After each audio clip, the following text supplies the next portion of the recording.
I want to tell you about a new podcast called Amuse News. Publishing multiple days a week, Amuse News is your source for food news, interviews from around the food world, and more. On the show, we'll be engaging with food storytellers, from chefs to advocates to people working in the field, and many more. Find Amuse News wherever you get your podcasts. Amuse News is a destination for everyone who's looking for a new, insightful look into the world of food. Today's program is brought to you by Fire Cider, a health tonic based on the traditional New England cure-all of raw apple cider vinegar and honey. For more information, visit firecider.com. I'm Erica Wides, host of Let's Get Real, the cooking show about finding, preparing, and eating food. You're listening to Heritage Radio Network, broadcasting live from Bushwick, Brooklyn. If you like this program, visit heritageradionetwork.org for thousands more.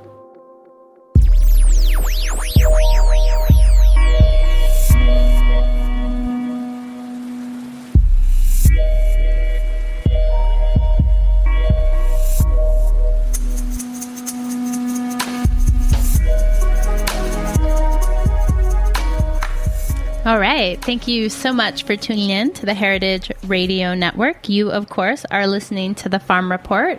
I am your host, Erin Fairbanks, and today we are going to be talking about the most widely used flavor in the world, vanilla. Lots to learn. Definitely a topic that could cover a whole season of shows.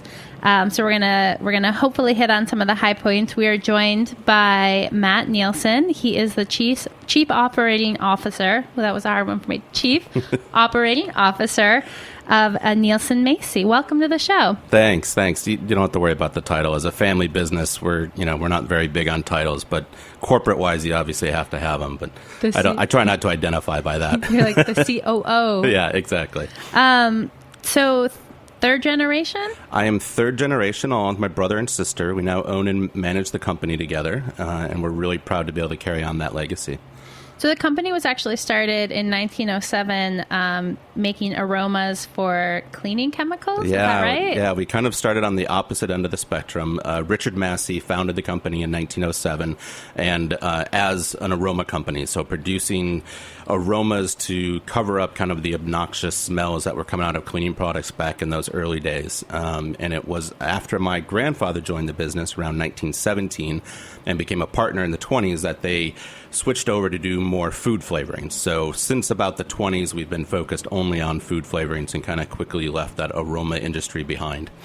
I feel like more delicious anyway, yeah, right? Exactly. I think it's a more interesting, more fun industry to be in, definitely. And you started, sweeping floors and stuff when you were in, your teens, When I'm guessing? I was 15, I started working on the factory floor, sweeping floors, cleaning tanks, doing the things that I didn't really want to be doing back then. I kind of felt like, being the child of the owner, that maybe I should have like a corner office already. But that obviously is very unrealistic, and as most teenagers have in their heads. But it was a great experience for me, particularly being in charge of operations.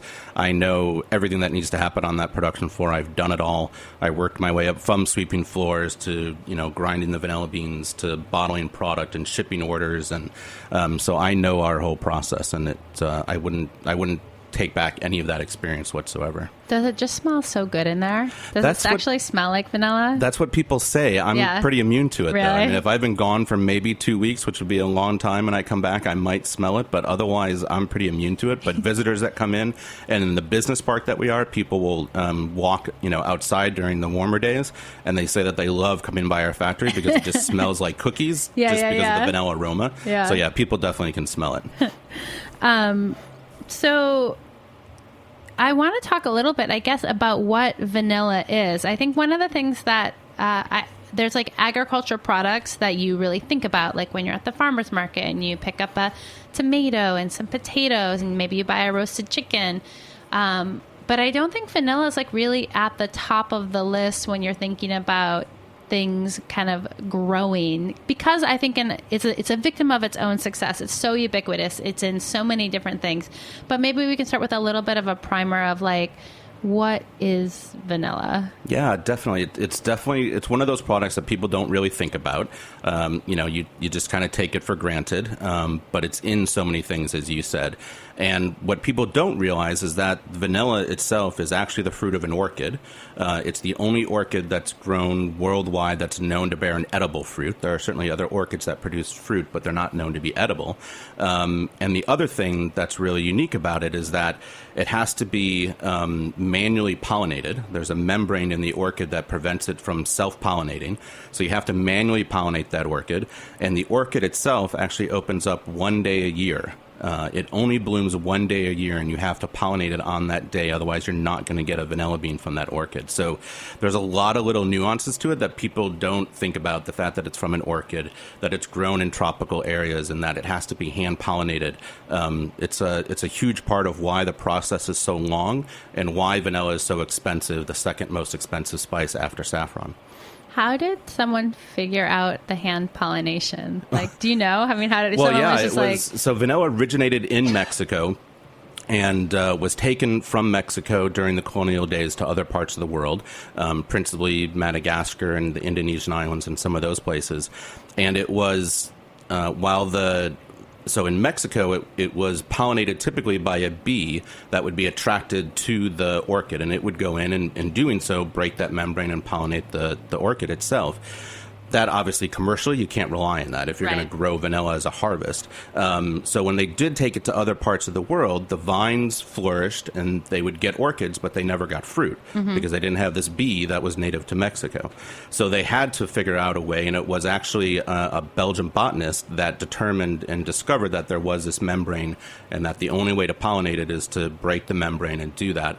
And then there was actually a former slave, Edmund Albius, in Madagascar, who discovered and devised the method for basically making a bamboo toothpick and going into the orchid, breaking that membrane and pollinating the orchid together. And that was in the, I want to say the early 1800s that happened and was discovered. And then it started to flourish, particularly in Madagascar, by far. So if I'm standing like next to a vanilla plant, what does it look like? Is it coming up to like my waist? Is it, I'm 5'7", so like... So it's, the orchids grow on vines. So the vines themselves will grow, if you leave them in the wild, they'll grow to 70 to 100 feet. Wow. They typically will grow, naturally they'll grow on bases of trees, so they need a support system. So they can grow up into the trees. When they do it commercially, as the growers handle them, they will keep them, they'll prune them to keep them more manageable, as well as keep them within, 6-8 feet from the ground. So they'll continually loop them up and down around the tree. And that just is to make it, physically possible to have it within harvest reach and pollinate. To be able to pollinate the orchids. And what is like the life cycle? Like if am I planting a vanilla, if I like plant a vanilla seed, do I sit and wait? Well, the way that they propagate vines is they will take a cutting of an existing vine, usually about, 50 to 60, 70 centimeters long, and you actually just put that in the ground, and that will then start to grow in itself. It is about 3 to 4 years of growth of the vine before you can consider harvesting vanilla beans or pollinating the orchids to get the vanilla beans from them. And then once it actually is ready to be pollinated and everything, it's another maybe 8 years that you can actually harvest vanilla beans from it before that vine has to be replaced. That's one way that, particularly in Madagascar, they control the quality of what they do. If you use older vines, then it's weaker, and that impacts the quality of the fruit that it can bear. Okay, so like younger vines are stronger, yes. more like stronger. Exactly. So I know one of the things in the vanilla conversation, people have strong feelings about, is it Madagascar vanilla, Mexican vanilla, Tahitian vanilla? The flavor characteristics of vanillas from different parts of the world are a result of what? Well, there's two things. So we'll take a step back. There's two main genuses that produce vanilla orchids. There's Vanilla planifolia andrews, which is what's native to Mexico and is grown in Madagascar, Uganda, India, Indonesia, and a little bit in Papua New Guinea. And then there's Vanilla tahitensis more, which is native to French Polynesia, the Tahitian vanilla. And that's grown, obviously, there in French Polynesia, as well as some in Papua New Guinea and a little bit in the Philippines. So that's where it starts, is the genus of the orchid itself. But then ultimately, it's really about the environment and the soil and the terroir, as people would say, of where that vine and where that bean comes from that impacts the finished flavor profile. The curing techniques will also play a little bit of a role in that flavor profile, but it's really just about the environment. So if you think about Tahiti, very tropical, so you think about the types of fruits that are grown there and the flowers that are grown there. So Tahitian vanilla is naturally very fruity and very floral, compared to the Madagascar variety, which is the Vanilla planifolia andrews, is much more creamier, deeper in flavor than a Tahitian variety. But they will all, even the ones that come from that same orchid, from Mexico, Madagascar, India, whichever, they all will have slight flavor profile differences just based on the environments that they're grown in. So I'm familiar with, obviously, like the, long, black, dried vanilla bean that I get when I'm like feeling fancy and buying like whole vanilla beans. What does it look like when you pull it off the plant? Because I guess I'm looking at like a dried black thing because of the curing process. Exactly. Yeah. The beans that we see, that consumers see in the stores, are strictly cured vanilla beans. So when they're harvested, they're actually harvested as green beans. They look like, long 6 to 10 inch long green beans, and that's when they're harvested. And it's actually during the curing process that it starts to develop the flavor profile that we consider vanilla. As a green bean, if you smelled it, looked at it, you wouldn't know that it was vanilla whatsoever. Can you eat it like that? As a green bean? Yeah. I'm sure you could, but I don't think it'd be very appetizing. Yeah. And like is vanilla like, I feel like many coffee or chocolate producing regions now, like the people who are producing those items aren't actually consuming them. Is that true? Like the same for vanilla? Is like vanilla used where it's grown? Yeah, they do use vanilla where it's grown. I mean, that's one of the key things about vanilla, is it's not just about making things taste like vanilla. Vanilla is a flavor enhancer, so it does so much more in products. So you'll see vanilla in restaurants in Madagascar and Tahiti and things like that. They'll use it certainly to make ice cream, but they'll use it in sauces for shellfish or for things like lobster or crab or whatever it may be, or shrimp. You can also use it for salmon and things like that. So whatever fishes are natural to those areas, there's lots of different sauces that you can make that are more savory oriented, but to complement the that type of product. So you guys, I mean, your facility is located in Waukegan, is that right? Waukegan, Illinois, Yep. And then you have another facility in Leeuwarden in the Netherlands. Correct. So I'm guessing the Waukegan facility is by virtue of your the history of the organization. Like, this is where we were, so we have it. I know you've moved a little bit, but the Netherlands, is that a newer facility? And why the Netherlands? Yeah, Netherlands is newer in quotes. It's now 21 years old. We opened there in 1995. So the Chicago area has always been our home by far, and that's where Waukegan is. And that's, our biggest factory per se, and where we produce the bulk of our products. But the Netherlands facility we opened in 95, and we did that because we were exporting so much to Europe at the time. And vanilla extract contains alcohol. So back in those days in particular, they didn't really know how to classify it. So it would be taxed higher because of the alcohol content. Sure, yeah. And as well as shipping is really expensive to do that. So we decided that we had enough of a customer base that we really needed to be located in Europe to fulfill our existing customers, but also to grow the business, to be a European business as opposed to an American company trying to sell into Europe.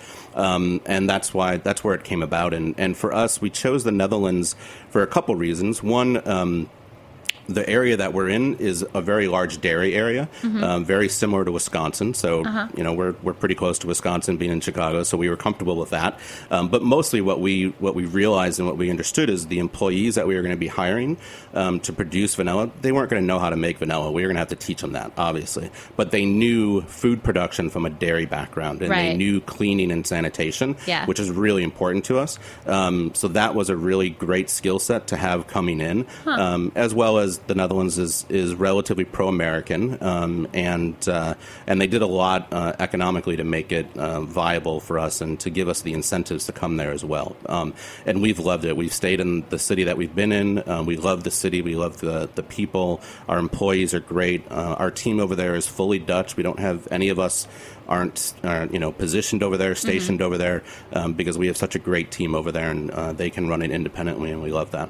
So I guess like my point in kind of pointing that out is like, one, you are an international operation. So my guess is you're buying a fair amount of vanilla. And I'm wondering if you can talk a little bit about like how the vanilla, I'm guessing the vanilla markets work. Like when you're deciding to buy, like what is the volume that you buy in? How are kind of prices set?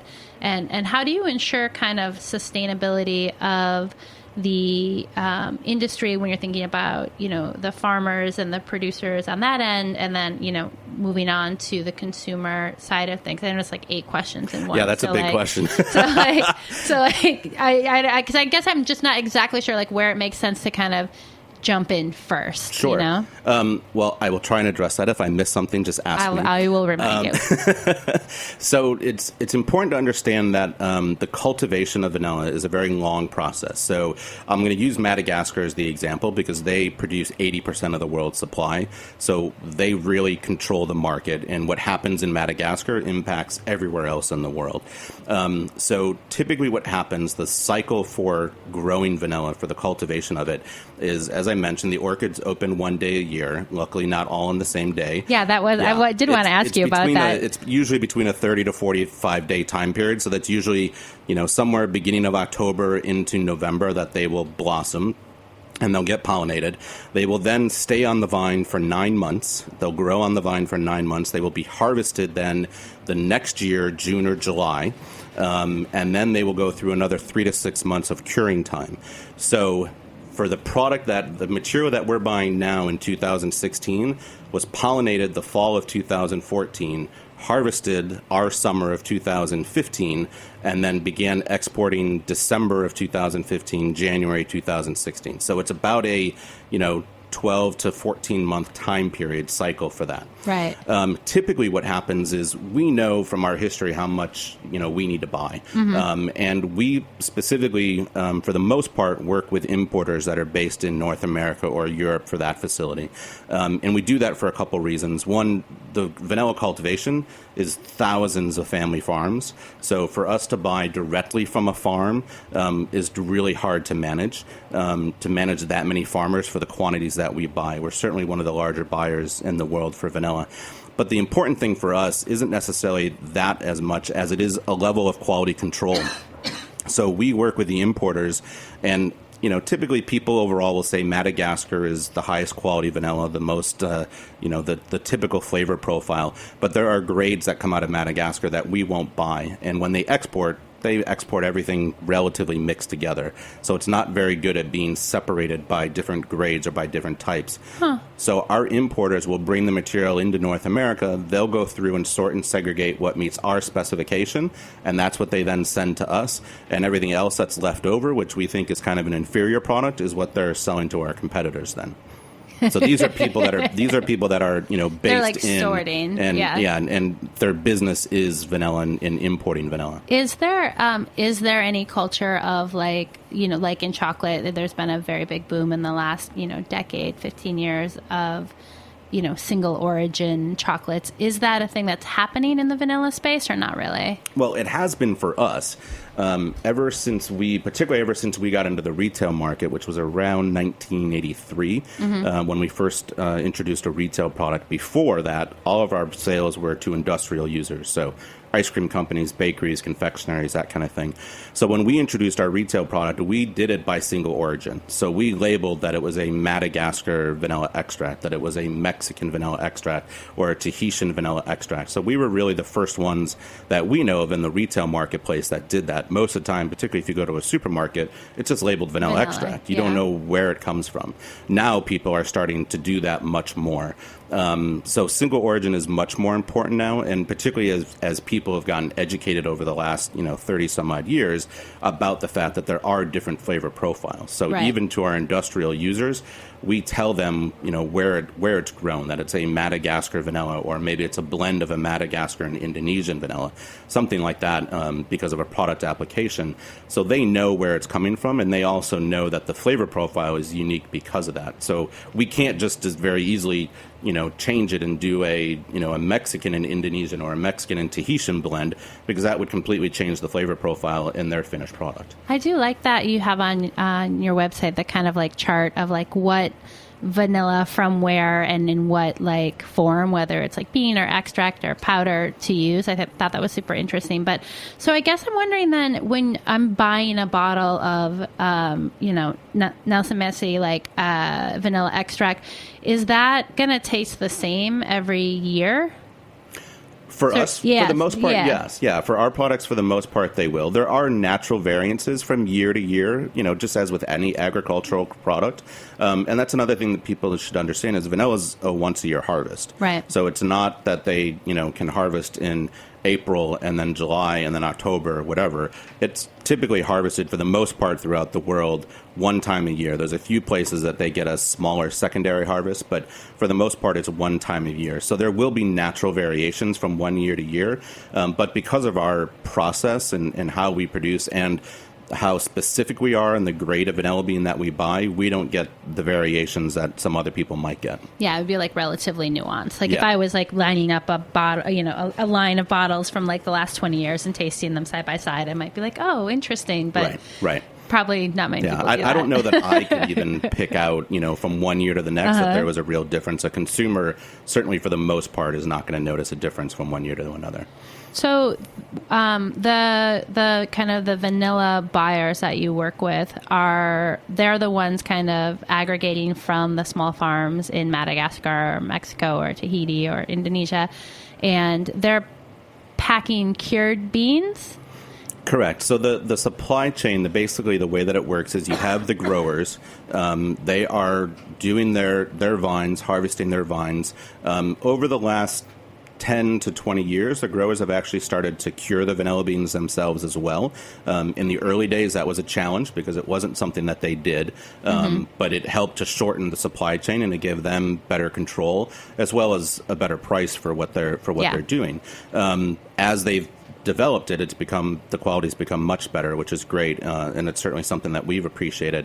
So the cures, the growers will handle most of the curing. Some of them will still kind of sell into a cooperative cure, and then they will cure the vanilla beans, and then they typically sell to either an exporter or directly to an importer, and then that's who we end up buying from. What is it? Can you give us an example? I know there's different ways to cure vanilla beans, but maybe one or two. Sure. So in Madagascar, the way that they cure, what they start with is as they harvest the green beans, they basically, the start of the process is dipping it in boiling water. They basically blanch the vanilla beans, and that essentially kills the bean, stops any more photosynthesis, stops any more growing of the bean.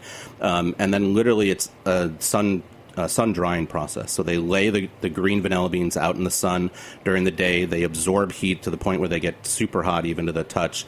They get rolled up in burlap blankets for the most part. They're brought inside during the night, and then overnight they kind of release moisture. That's, it's basically called sweating. And then the next day they lay the beans out again. They absorb the heat, put them in the next night. So they do that for literally almost 3 months. Okay. Consistently, day after day after day. Obviously, depending on weather, it's got to be a sunny day for it to work. So when I'm wondering why my vanilla beans are so pricey, I should be thinking about this person who's hauling them in and out. That's having to haul them in and out and do that. And it's during that process that all those enzymes and flavor profiles are developed within the vanilla bean to give it the flavor of vanilla as we know it. Got it. So how do they come? How are they arriving in Waukegan? So we are typically getting them in boxes. Obviously, they've come to us already sorted. So we get the very specific type of bean that we want from each of the growing areas. And we will typically get in deliveries almost on a weekly basis. Our suppliers will hold inventory for us so that we don't have to hold it. So we get stuff in every week, and every week we're starting new batches and making sure that we're maintaining our inventory levels. So we'll get them in boxes. They come in bundles. smuggled, typically, particularly from Madagascar. So they will go through and kind of in country, they will do some sorting and bundling of the vanilla beans, and then our suppliers will go through and pick out, as I said, the ones that meet our specification. We go through an incoming inspection process. So we have a quality control manager who obviously runs that. But there is also a Nielsen, of the 3 Nielsens in the company, one of us 95% of the time is involved in that incoming inspection process as well. And all of our supply agreements are based on subjective kind of standards that we have. So you can chemically analyze a vanilla bean and it can meet all those chemical specifications. But for us, if it doesn't look right, smell right, feel right, we have the right, according to our supply agreements, to refuse those materials. Luckily, the suppliers that we work with, we've been dealing with them for decades. Right. Some of them are family-owned businesses as well. So we have great relationships. They know what our standards are. So we don't really have those kinds of problems with our suppliers. But every once in a while, something falls through. And it doesn't matter if it's one bundle out of 5,000 pounds or whether it's 2,000 pounds. Right. Our guys, as they find them, whether it's during an incoming inspection or during processing, they will set them aside and will return those for replacement. They're like, this just isn't right. Like, yeah, exactly. It doesn't meet our standard. It's not what we want. And for us, there's really no exceptions. Now, you guys did I read this correctly, that you guys have been certified organic since 1996? Yeah, we were one of the first companies to offer a certified organic vanilla extract back in 1996. So we were really happy with that. Obviously, the organic market has boomed over the last 20 years, and it's a really big part of our business as well. So we offer organic products. We offer certified fair trade as well. We're gluten-free. We're GMO-free. I feel like the gluten-free thing is kind of actually hilarious to me. I'm like, guys, it's vanilla. Yeah, okay.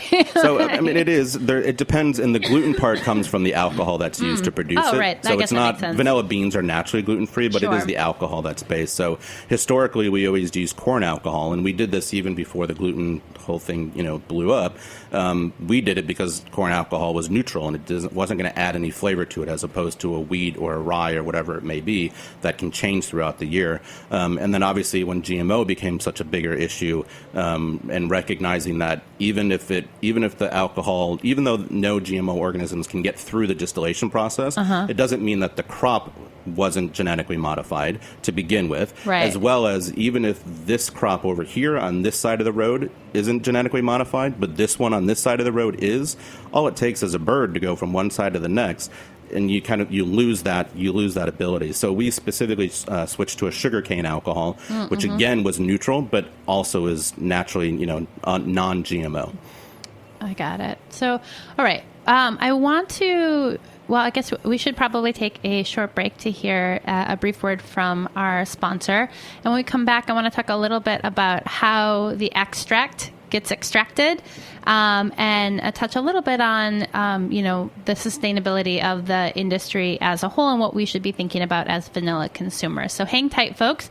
We are here in studio with Matt Nielsen of Nielsen-Massey, the amazing vanilla company. You can find out more about them by visiting their website, www.nielsenmassey.com.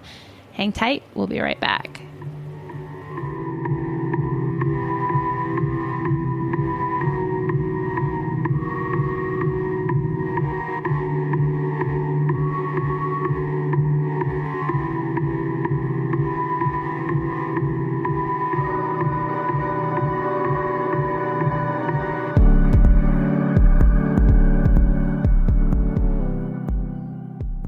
Today's program was brought to you by Fire Cider. Did your grandmother ever tell you to drink raw apple cider vinegar? It's good advice and more common than you may think. For generations of New Englanders, a tot of vinegar was a morning ritual. Taken daily, a tablespoon of unfiltered apple cider vinegar can help support immune function and digestive functions. To the base of certified organic apple cider vinegar, Fire Cider added whole, raw, certified organic oranges, lemons, onions, ginger, horseradish, habanero pepper, garlic, and turmeric. They let this mixture steep for 6 weeks at room temperature to preserve the living vinegar culture and delicate flavors of the ingredients. Lastly, they blend a generous helping of raw wildflower honey into the mix. The result is potent but balanced, offering layers of sweet, tart, and spice. Fire Cider tastes great on its own or as an addition to tea, juice, or salad. Fire Cider ships direct from their online store and is available at over 500 locations nationwide.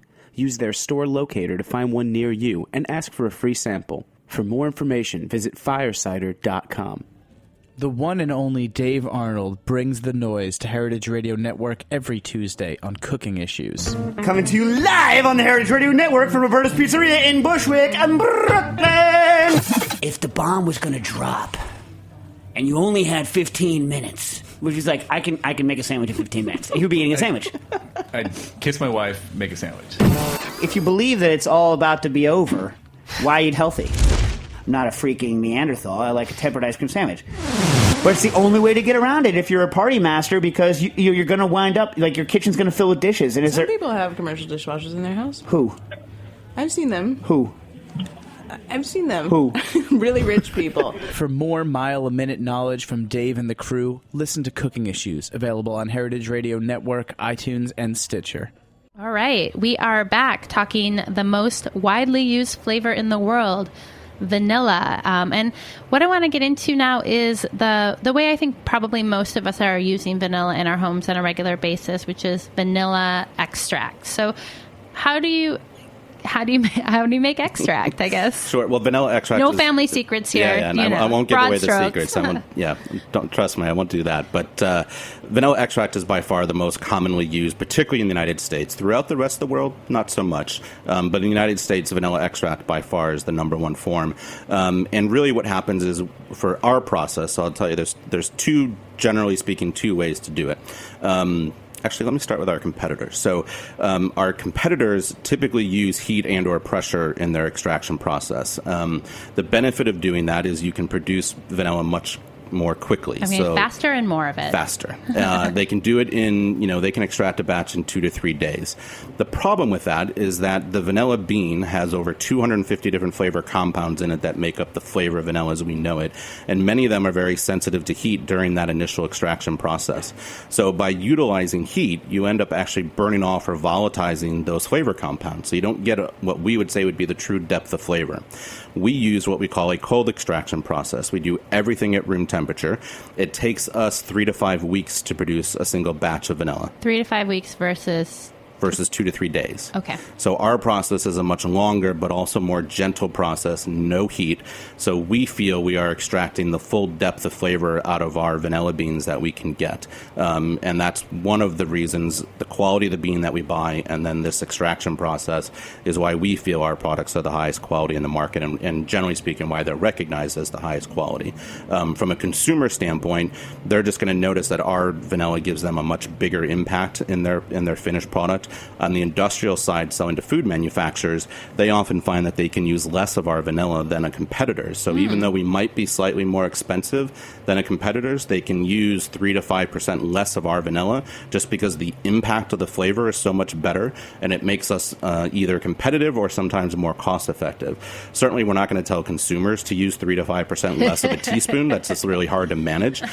So our hope is they just recognize that they're getting that much better of a flavor in the chocolate chip cookie or the cake that they're making or whatever it may be. They're getting, winning friends, influencing people. Yeah. So so basically you're taking like the whole cured bean and just like making like a juice and then mixing that with alcohol? Well, what we do is we take the whole vanilla beans and we grind them. So the vanilla beans themselves that we get are typically anywhere from 5 to 8 inches in length. So the first process is to grind them into smaller pieces, usually about 1/2 inch to 1 inch pieces. And they also get split lengthwise as well. So what we're doing is, just like when you cook at home with a vanilla bean, they typically say split the vanilla bean lengthwise. Yeah. What you're doing is you're opening up surface area from both the inside and the outside of the bean, so that when you put that vanilla bean in a custard base or whatever it may be, it's going to absorb flavor from the whole pod. We're essentially doing the same thing. So we're cutting it into smaller pieces, splitting it lengthwise, loading it into we have specially designed tanks. We call them extractors. It's a technical term. And we load them into these juice tanks. makers. And what it is, it's just a recirculation of water and alcohol through the vanilla beans. Okay. And it's the alcohol that actually is the solvent that absorbs the flavor from the beans. Water is not a strong enough solvent on its own. And it's also part of the FDA regulation for vanilla extract. In order to be labeled a pure vanilla extract, it has to contain a minimum of 35% alcohol. So it's just a constant for us recirculation of water and alcohol through the vanilla beans. The alcohol is absorbing the flavor, and then obviously the water is helping to dilute that as well. What do you do with the pulp? Once it is done, it has no flavor left in it whatsoever, certainly using our process. There's a couple things that we can do with it. We dry them regardless, and then we are allowed to dispose of them as compost material, as opposed to special waste or something like that. And then another thing we do is after we dry them, we also can sift out all the little seeds that are in the beans, and we actually sell that as a separate ingredient then. So if you think about a vanilla bean ice cream, I'm not sure if this is a secret I'm giving away, but if you think about a vanilla bean ice cream, they are typically using vanilla extract to flavor and then adding the seeds as a separate cosmetic appearance item, as opposed to using a whole vanilla bean to produce that. So it just gives the idea of of being a more natural vanilla bean ice cream. Now, we only sell those seeds to customers who buy our vanilla extract because A, we obviously need the production of vanilla extract to make the seeds, but B, we also recognize that it does give that natural appearance, and the only way that we know that they're truly using a real vanilla is if they're buying our vanilla. So if somebody calls us and says, hey, I'm using an artificial vanilla, but I want to buy 10,000 pounds of seeds from you, we'll say, no, sorry, we won't supply that to you, because that is misleading to the consumers then.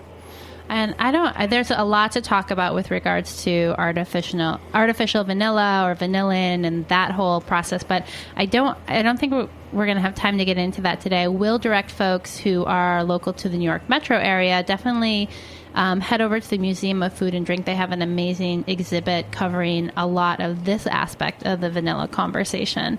I do know you guys recently came out with an alcohol-free extract.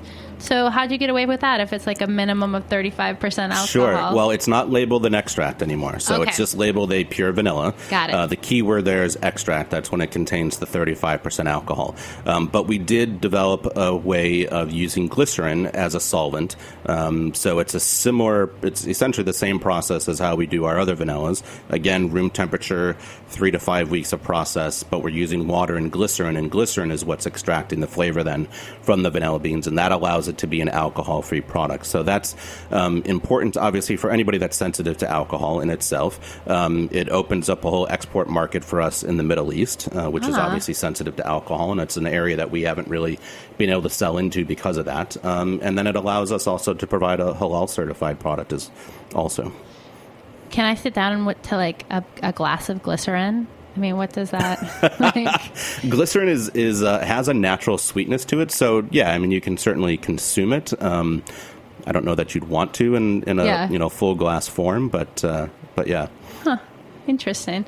Well, so obviously, you guys have been in the vanilla game for 109 years. Yeah, I would say over 100 years at this point.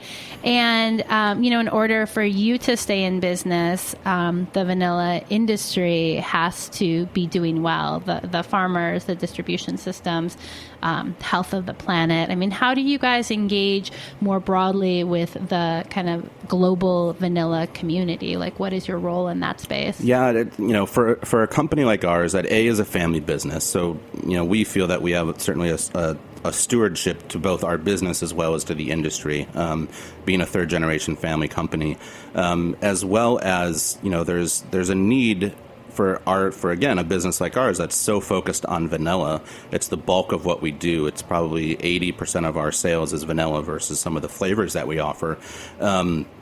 And so that's really important to us. We want to make sure that there is always a vanilla harvest worldwide, that this is, continues to be sustainable. And it needs to be sustainable environmentally, and it needs to be sustainable economically as well. There's got to be a financial incentive, obviously, for the growers to continue to harvest vanilla beans because it is so labor intensive. It's easy for them to switch to other harvests and other crops and be able to make the same amount of money or more money doing something else. So we're very attuned to that, and we do do a lot of programs. So we offer a fair trade certified vanilla. We introduced that about 2013, and that was in reaction to actually some depressed vanilla prices that we noticed worldwide, that prices had kind of gotten too low and therefore weren't economically viable, principally for the growers. And that's when we decided that, we really need to step up and do something. And that's when we brought out our fair trade certified vanilla. And that fair trade certification allows essentially a fair price to the growers and makes sure that within the supply chain that it's that it is viable and that the growers are getting what they deserve for that product. That's really important to us. We've gotten involved in country as well. These areas for growing vanilla beans are not really economically strong areas, typically not very politically strong areas as well. Madagascar is famous for political instability. I'm not sure that they even have a formal government right now. It's been through a series of different levels of political instability. So because of that, we want to make sure that the growers are taken care of as well. So we've partnered with suppliers and have done things like helping to provide clean water by digging wells and building schools or whatever it may be to make sure that that we're giving back to the growers also, and not just using them as a labor force to give us a raw material. That's not how we look at it whatsoever. And then environmentally, we recognize that, for the most part, naturally vanilla is grown using trees for support. Now, there's ways to get around that.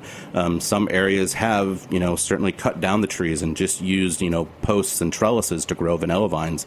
We don't see that as a good method for a couple reasons. One, A, because you're taking out the trees. That's not a good thing, we don't think. But B, also, when they do that, they have a tendency to crowd the vines too much, and that's actually bad for the vines. And there's some natural diseases that can affect the vines. There's one that's essentially a root rot disease that causes the roots to rot, and it kills the vine. And we find that happens when they are grown too close together. So for organizations that try and develop these, more massive plots of land with all these posts and trellises, they try and obviously maximize that space, and without fail, usually within a couple years, root rot disease hits that and wipes out the whole thing. So for us, we prefer the historical method of using trees. That means that there's natural spacing already, because trees, develop their natural spacing. Yeah. And that helps protect the vines, and it helps make, a better environment as well, particularly in places like Madagascar. I would say definitely, obviously, like a more dynamic ecosystem. Yeah. Okay, so we are just about out of time. I want to touch on two more things before we wrap up here. One, as consumers, obviously we can look for, the Nielsen-Massey name and logo to ensure the kind of value chain of vanilla. I'm wondering if you can talk, I definitely have heard in the news, things around the danger with regards to vanilla, like a Mexican vanillas in particular, or things being mislabeled or misused. And I want to know, obviously, we think a lot here at the Heritage Radio Network about the importance of sourcing and knowing your suppliers. Can you just touch on a little bit of some of the things that are happening out there that we should be aware of, and why it's important, I guess, to know the source of your vanilla? Yeah, definitely. What happens is, and in the U.S. in particular, we take for granted that we have an FDA that highly regulates food production, and in particular highly regulates actually vanilla production. We're one of the most regulated within the Code of Federal Regulations food products that dictates the ingredients that we're allowed to use and the amount of the ingredients in order to be labeled as a pure vanilla. Other places in the world don't do that. So in Mexico, which is where vanilla is native, they certainly produce vanilla down there. And it's not to say that there aren't good vanilla producers down there. There are good vanilla producers, but they don't have that same level of regulation that we're accustomed to. And as Americans, particularly when we go down for vacation and something like that, we don't think about that. So we just take for granted that what we're buying is good stuff. The challenge is, because they don't have those regulations, and they don't have what we call truth in labeling laws, that they will produce a few different forms. They can produce literally an artificial vanilla, 100% artificial vanilla, and add brown food coloring. And because they don't have truth in labeling, they'll label it as a pure vanilla. clearly that's not. That doesn't meet U.S. standards. The other thing that they're known for using is an ingredient called coumarin, which has been outlawed by the FDA for over 50 some odd years as a carcinogenic. It's basically a cousin of Coumadin, which is a blood thinner. And they will use that in their vanilla products to help kind of boost the vanilla flavor to kind of, just broaden it out, and it helps them take with a smaller batch size and extend it. Amplify it. And typically when you buy a product like that contains coumarin, if you smell it, it almost has that kind of coconut oil suntan lotion kind of smell to it. That's indicative of it containing coumarin. Now, they know that they have this stigma for using this product, so you can go to Mexico and see a product labeled pure vanilla, and it'll say on there that it's coumarin free, because they know that that's a stigma that they have. And we've been given samples of those kinds of things, and we've tested it, and it still contained, well, A, you can smell it and know, but then we've even tested it and found that it still even contained coumarin, even though it was labeled that way, that it wasn't. So you just have to realize that, other places of the world don't have the same kind of regulations that we do in the U.S. Even Europe is a little bit different. I wouldn't be concerned about buying a European-made vanilla, but even their standard is a little different than what we're accustomed to. In our opinion, obviously we're Americans, but in our opinion, the U.S. standard is the most strict and allows the production of the highest quality product. Huh. I was like, one of those things I was reading about, doing some prep for this, and I was like, man, it just never occurred to me to buyer beware of the souvenir of vanilla. Yeah. And another key thing for people to look for is, as they're reading ingredients, which obviously everybody does nowadays and should do whenever they're buying food products, if you ever see the word vanillin, VANILLIN, that is the ingredient, that is artificial vanilla. That's the term for artificial vanilla. So if you ever buy a product of pure vanilla, whether it's in the U.S. or Mexico, and you see that it has vanillin as an ingredient, right there it's not a pure vanilla. Well, we are just about out of time. Last thing, I know that you do a little dabbling in the competitive barbecue world. I'm wondering if the vanilla makes it into any of your preparations, or if you draw the line. My guys would kill me if I'd fully disclosed everything. But what I will tell you, on our website, certainly in our recipe section, we have recipes for barbecue sauces and for tomato sauces and things like that.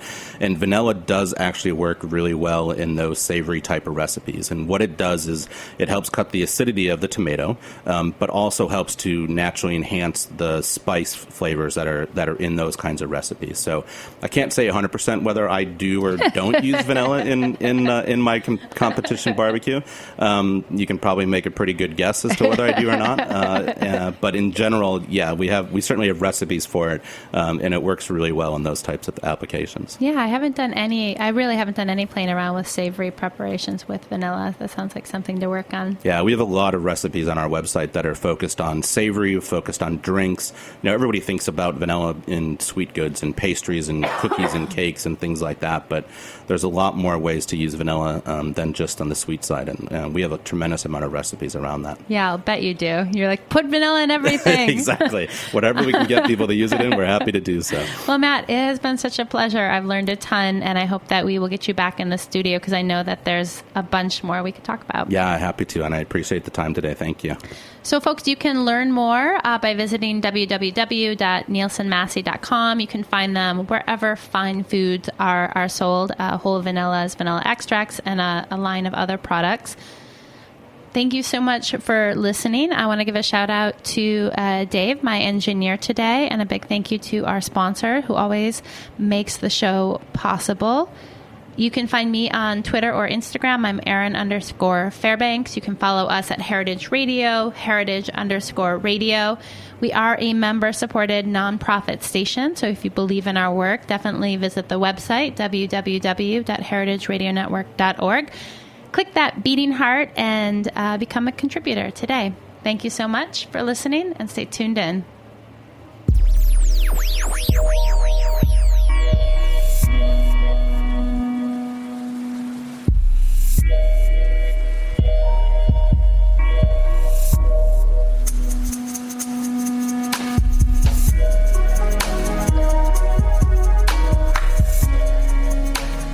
Thanks for listening to this program on heritageradionetwork.org. You can find all of our archived programs on our website or as podcasts in the iTunes Store by searching Heritage Radio Network.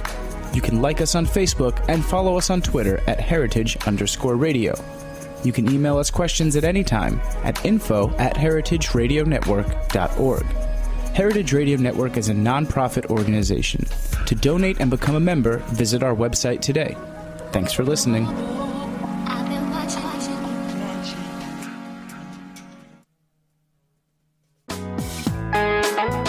Hey listeners, we're nearing the end of our 15th anniversary fundraising campaign, and we need your help to meet our goal.